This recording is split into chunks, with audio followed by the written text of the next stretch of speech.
We have lots of female flowers open on our squash plants, and we actually have a good number of honeybees foraging the squash plants this morning.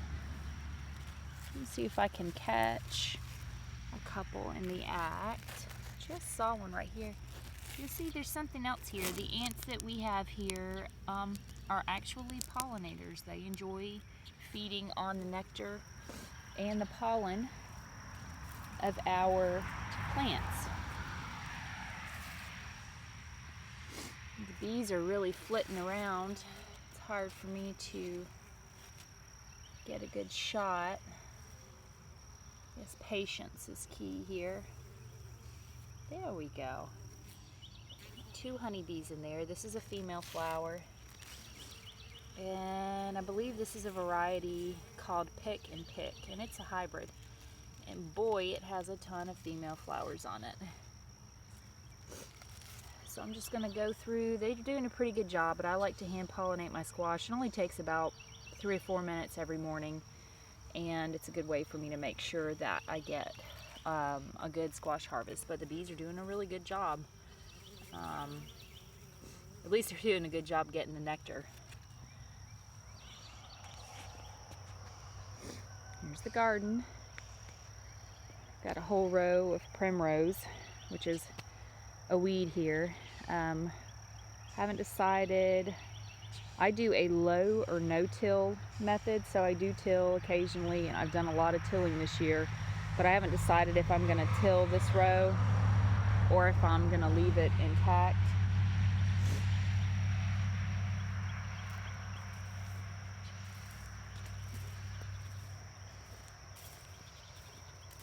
Got some blue corn coming up right here. That's what it's right there. And I'm not super obsessed with getting every single weed out of the garden. We've got this pickling variety here that has, I probably picked a bad example, but usually has a ton of cucumbers on it. There's one that needs to be picked. And this is a variety, I think this is called Izinki. And it's doing pretty good. Not as good as the Adam gherking or the gherking hybrid, which as far as I can tell is basically the same thing. It's gynoecious and parthenocarpic. I'll put a link in the description box below to where I talk about this variety. It makes mostly female flowers, and it does not have to be pollinated to make a cucumber, which I don't really like cucumber seeds anyway. So, and it makes tons and tons and tons of cucumbers because of that tendency to make mostly female flowers. So, all right. Don't have really too much more time to do a long video, but take you really quick to, I'm sniffling a little bit this morning. Allergies are getting to me. I used to get hay fever really bad, at least a couple times a year.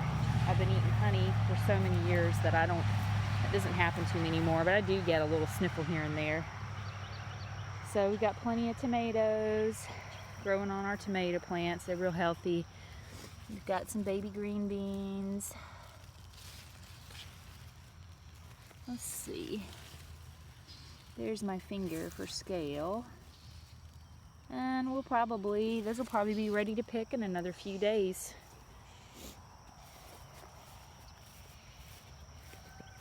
I've got a good mix of heirloom and hybrid varieties in my garden. When I first started gardening, I did all heirloom, and I've just found that there are some hybrid varieties that work really good for me. And hybrids aren't GMOs, so there's no reason to be scared of them. They're a man-made creation. This is a variety called 42 Day. It was developed in Mexico. And I mean, you can see I've done some pruning, but this thing is like all tomatoes and no leaves. So I don't know longevity-wise how great it's gonna be, but there's another example. And I need to tie those up. All right, guys. Guess y'all have a great day, and I'll see you next time. Have fun.